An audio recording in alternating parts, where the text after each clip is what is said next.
most abandoned cart emails that you're sending are either getting ignored or deleted. What I did was I went and studied 100 of the top ecom brands, and I checked out how they send abandoned cart emails. Notice that they all follow 4 of the same principles to win the customer back, to ensure that the abandoned cart email gets opened, that people actually buy the product that they wanted to buy. And I started implementing that for my clients, and they started getting an insane level of results. Like, I'm talking thousands of dollars. And I wanted to showcase exactly what I did in this video so that you can basically see where you are going wrong versus what you should be sending.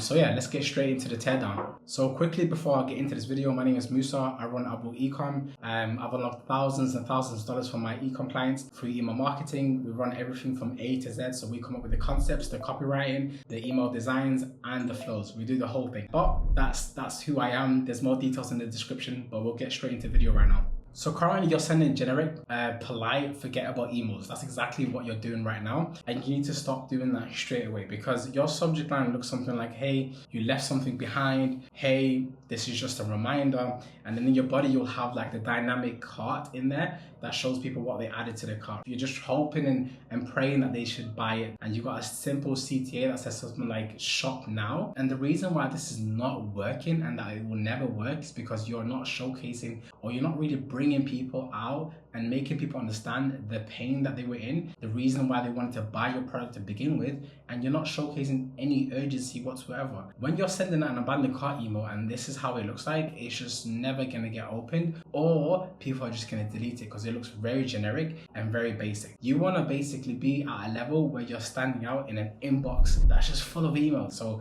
I'm gonna show you exactly what I do for my clients when it comes to writing the best subject lines and openings, and also the body of the email and the CTA when it comes to abandoned checkout. And I do the same thing for the welcome flow and all that kind of stuff, but those are super detailed as well. So this video is specifically for the abandoned checkout. Let's get into what you should be doing.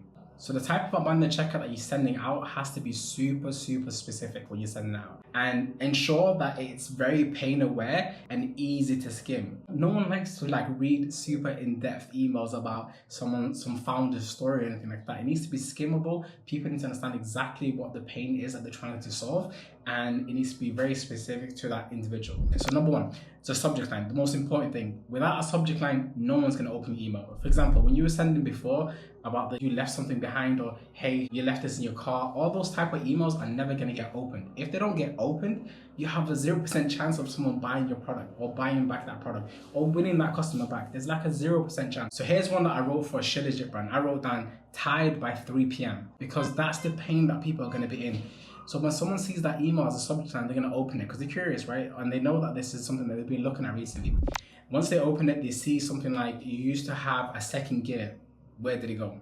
And that question drives back that pain that they were in, that curiosity as well, and making it super specific to them. And then the body is gonna have like low energy isn't designed for any age, right? And it's gonna be highlighting the product that they had in their cart. So this is like a maca zinc shilajit product, right? So once you have that in the body, they are just gonna go to the CTA and be like, cool, great, this is great. Let me now get my drive back, because it's very specific to the product that it's selling. If your CTA is generic like shop now, no one's gonna really click on that, because you have to have that pain-driven copy in your CTA as well. But you understand, right? Because now your abandoned cart email has a real emotions, it has clear reason, and a whole act now sequence where like you're highlighting the specific thing and you're driving it back to the CTA, right? Because you want to speak to that individual. The individual that's buying, that customer that's buying, you want to speak directly to them. An abandoned cart email is not meant to be for like the mass. It's meant to be for that individual, one customer that you're just giving that undivided attention to, and you want to sell specifically to them. So this is exactly how you got to think about when it comes to your abandoned cart emails. Even your welcome flow, like anything that you're creating, any copywriting that you're doing, any email design that you're doing, speak to the one customer, because when you do that, you will unlock thousands of dollars. You will win customers back. They will trust you. They will see your brand as the solution of the thing that they wanted. So they will buy. That's just how simple it is. So yeah, if you want to work with me, the link is in the description. I've been doing this for years and I've just started to make content around it. That's why I'm giving away free sauce so that people can make stupid amount of money and we can succeed together. So yeah, if you're interested in working with me, you can just book a call in the description. See you in the next video.